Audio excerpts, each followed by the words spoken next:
Hello everyone and welcome back to the World Chess Championship match. We are back with game 11, the challenger Gukesh of India and the champion Liren of China.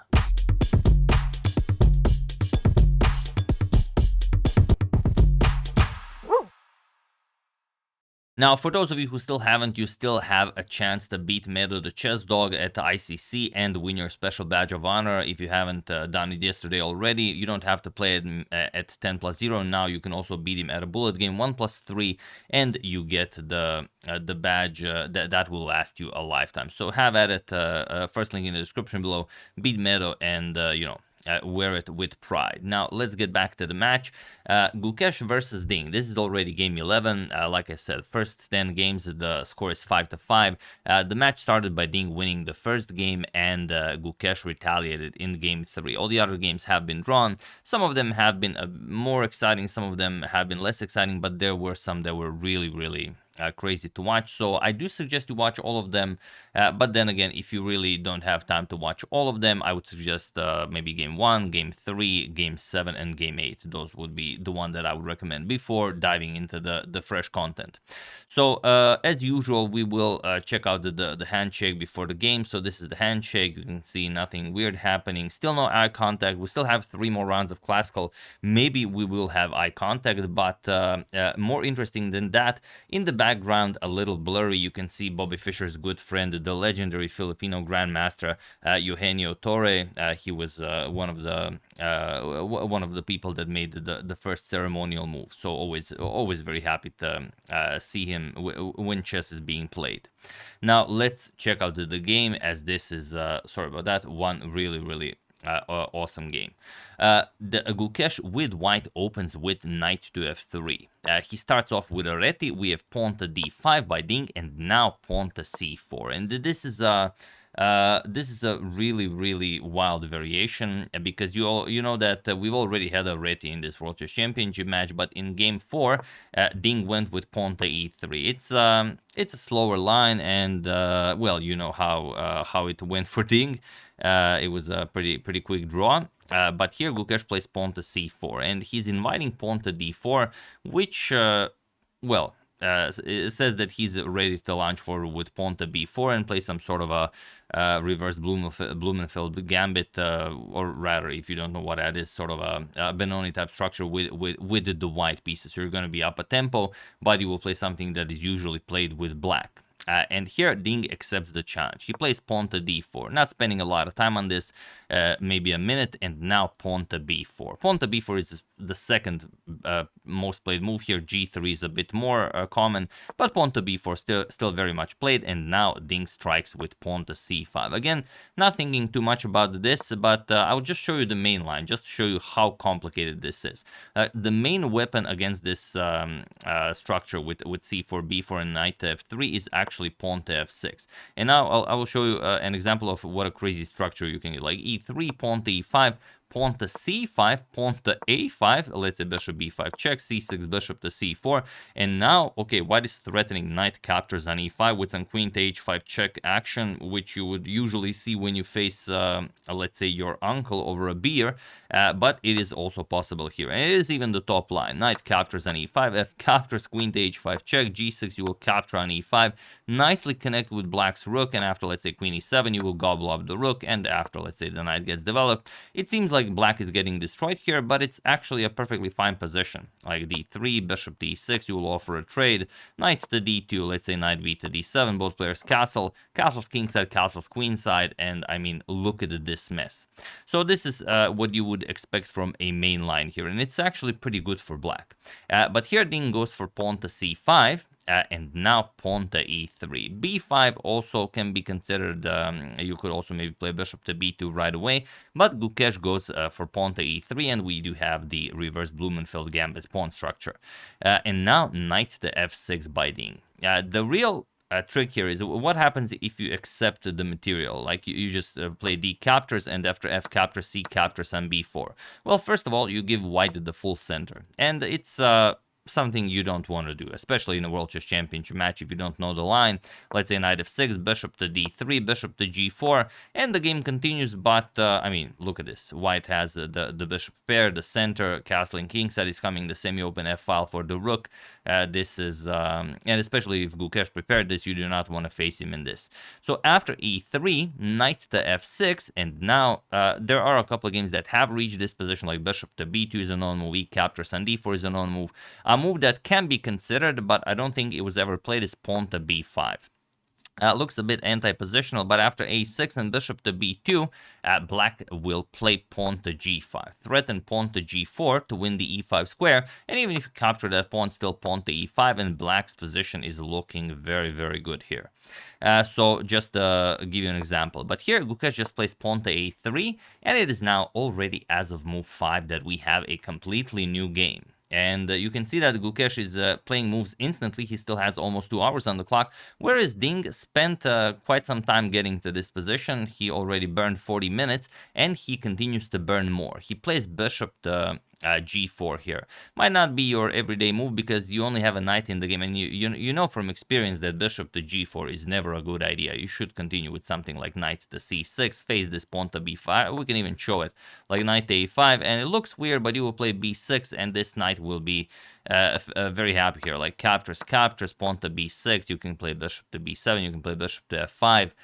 Looks like a reasonable thing to do. But okay, after a3, Ding went for bishop to g4, and now e captures on d4, c captures, and now pawn to h3, asking what do you do with this bishop here.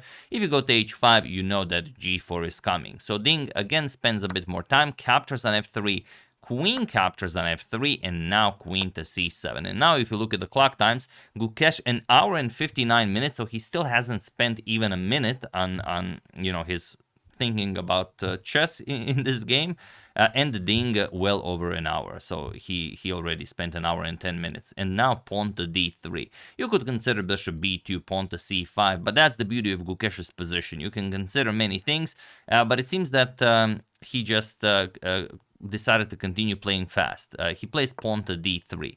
And okay, this might not be the best way to play, but if Gukesh wants to play like that, he's the World Chess Championship challenger, it is his right to do so. But now Ding gets pawn to a5. b5, and here, again, you could consider other moves, but yeah, maybe pawn to b5, maybe you play b captures on a5 right away, and then let's say if rook captures, you just play pawn to g3, you can play bishop to g2, castle kingside, play a nice safe game. But after a5, Gukesh decided to go pawn to b5, play a bit anti-positional, and now knight b to d7 and pawn to g3 with some ideas of bishop to f4. We have knight to c5, also putting pressure on that d3 pawn, and you have to really start worrying about stuff like, oh, sorry about that, this is not Nezhmetino versus Chernikov. You have to start worrying about stuff like knight f to d7 coming to e5, putting pressure on the queen, a double attack on that d3 pawn from the knight. So Gukesh should really consider getting his king to safety, and he does. He plays bishop to g2, and now Ding, while he can play something like pawn to e5 and play a solid game, he goes for, he's playing for the win here. He plays knight f d7, he wants to play knight e5 and go after the d3 pawn. And while you can maybe defend it with something like queen e2, then knight e5 will not be played. Then queen to e5 will be played, again stopping you from castling. You'll have to play something like king d1, and after captures capture something like pawn to f5, and let's say knight e2 castles, so you don't have to worry about the b7 pawn hanging, and something like, let's say, a4 e5, and black has a really, really awesome pawn structure here. If let's say rook e1, pawn to g6, something like this where Ding will be much, much better. But after knight f to d7, Gukesh said, you can have the pawn. Castles kingside. And okay, knight to e5, and now Gukesh plays queen to f4. He just pins this knight. Queen to e4 is also, queen to d5 also an idea, but that allows Ding to start capturing on d3. With queen to f4, it's not as simple, because now if, okay, of course you don't capture with this knight, you blunder the queen, but if you capture with this knight, then queen to e4 with some ideas of, well, even pawn to f4, sort of making this knight vulnerable, but you have to calculate a lot, as knight captures and c1 can always happen. So let's say pawn to f6, so now this knight can move, and after, let's say, bishop to f4, interestingly, you cannot capture this because that will just be very, very bad for black. And after knight to c5, attacking the queen captures on d4, let's say rook to d8 and queen to c3, you will get your rook all the way to d3. And well, this again looks very, very scary. After queen to c2, it's not spectacular for black. White is the one who's better here. So that's the problem with the immediate knight captures. But the Ding knows that. Of course, Ding calculates well. He plays rook to d8, and if you check the clocks now, Ding even has more time on the clock than Gukesh. As Gukesh, on one move, he spent over an hour. Incredible stuff.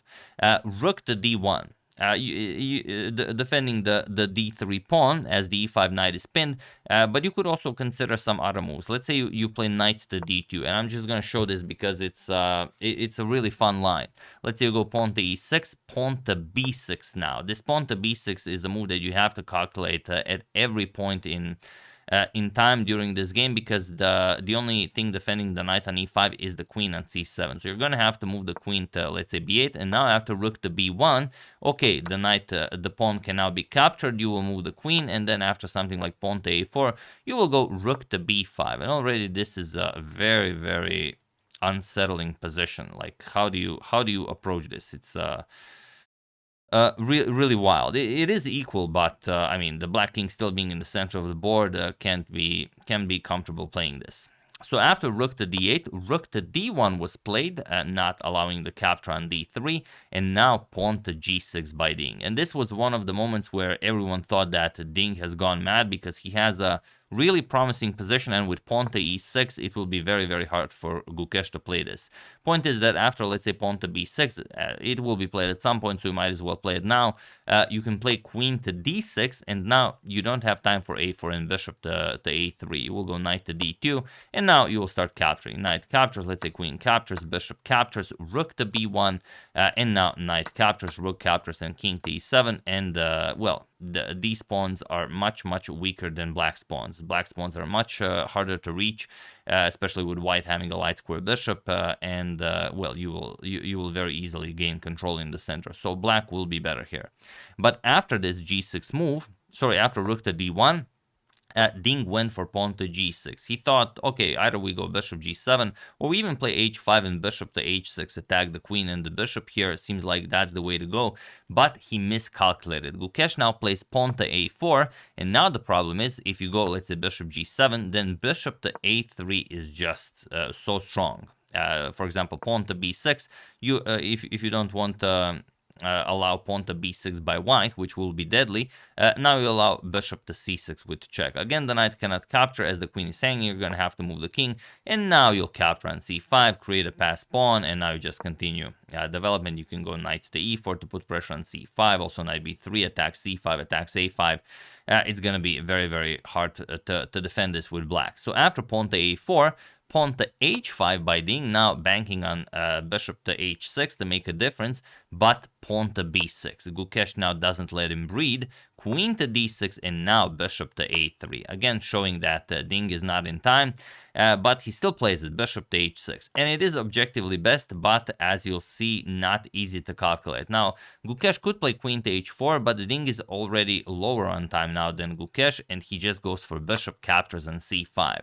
Queen captures, and now queen to e4, putting pressure on that b7 pawn. So knight to c6 defending, and now knight to a3. Rook to d7, adding another defender here, and you could also castle kingside, probably better than rook to d7, knight to c2. And Gukesh is now showing what he's doing. He's preparing to play rook to b1, get the knight to a1, and then to b3, and then the knight will, well, wreak havoc. Queen captures. Whoa, queen captures on b6, you play it now or you don't play it at all. rook 8 to b1, and now queen to c7. But okay, you captured the b6 pawn, but now you also opened up the path towards that b7 pawn. Rook to b5, and now castles kingside. So Ding finally castles to safety, but knight to a1. As you know, a wise man once said, the strongest move is always with the knight back. The knight is coming to b3 and then putting more pressure on a5. We have rook to b8, adding another defender to b7, because absolutely everything will be going after that b7 pawn.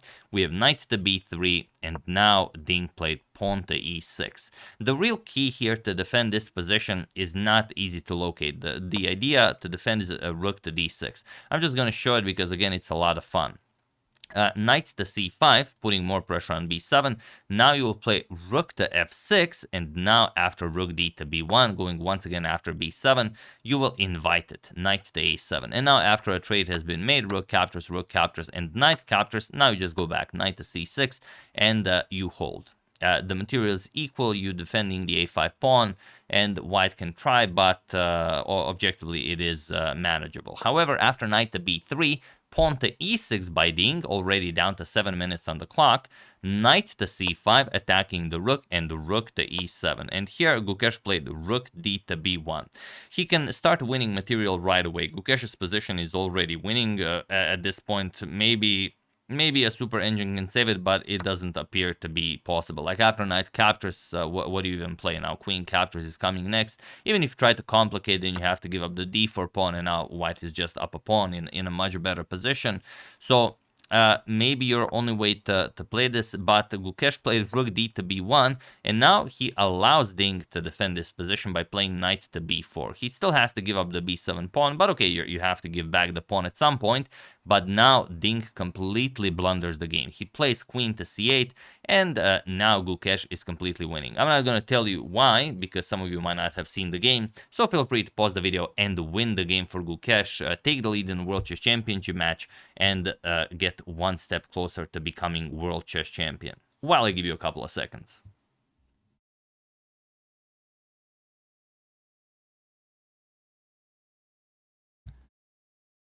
So, for those of you who were able to do it, congratulations on finding this incredible idea. And for those of you who just want to enjoy the show, it is, of course, queen captures on c6. We can even do it in slow motion, as this is a World Chess Championship game. Queen captures on c6, and he was in this position on move 29 that Ding Liren resigned the game, as there is nothing more to be done here. The bishop is defending the queen, so capturing with the queen makes little sense, and if you capture with the pawn, then of course rook captures on b8 will win back the queen, and that's pretty much it. So whatever you play, you're just down a full piece. Let's say you go rook to b7, you're down a full knight, and of course there's no way for you to play this. So incredible game. First, Gukesh completely outplaying Ding burning more than an hour on 2 moves. Then Gukesh sort of returning the favor by thinking for over an hour on 1 move, an hour and a couple of minutes, and Ding even getting some winning chances there. But you can see how complicated this game was, how complicated the chess they are playing. And like I said in the previous game, Ding will try to go for rapid tie breaks. Most likely Gukesh, if he wants, he can complicate with the white pieces. We've seen him complicate every game, and now first time employing the Reti in this World Chess Championship match, he takes a full point. What a brilliant game. I'm very happy for Gukesh. Also, I will be very happy if Ding bounces back, because we will get more exciting chess. And even though I always prefer for the Classical World Chess Championship to finish in Classical, I know that you guys also love it when it lasts longer, when we get rapid tie breaks, because you know, if you go back, you know, you remember the World Chess Championship match between, let's say, Carlsen and Karyakin. Okay, the classical portion ended in a draw, but then Magnus won the rapid tie breaks with that spectacular queen sacrifice in the final game. I mean, if it finished in classical, we just wouldn't have that, so I would be very sad. So yeah. That's the game. Hope you guys enjoyed it. Brilliant stuff by Gukesh. We'll see what Ding and his team come up for the next game. 3 more games in Classical, and it's not going to be easy. Ding was already, leading the match. Gukesh fought back. He won game 3, and now Gukesh is for the first time in his life leading the World Chess Championship match, and we'll see if Ding has it in him to bounce back. He was able to bounce back against Nepo. Can he bounce back against Gukesh? Well, only time will tell. Three more games to go. I'm very, very excited to see what happens. So yeah, that's the game. Hope you guys enjoyed it. Like I said, if you still haven't defeated Medo and won the shiny badge of honor, do it now. First link in the description below, and it will, like I said, last you a lifetime, as this is a time limited event on the Internet Chess Club. So yeah, hope you enjoyed it. I would like to wish a belated happy birthday to Mesume, and I would like to thank Martin Herlatsky, Lutz Votsgrau, Medo, Grandmaster 2900, and James Chambers for your contribution to my channel. Thank you a lot, I really appreciate it. As usual, you can check 2 of my previous videos here. Thank you all for watching, and I will see you soon, continuing to check up on your wonderful suggestions and whatever else happens in the chess world. Thank you all, I will see you soon, and have an excellent rest of your day.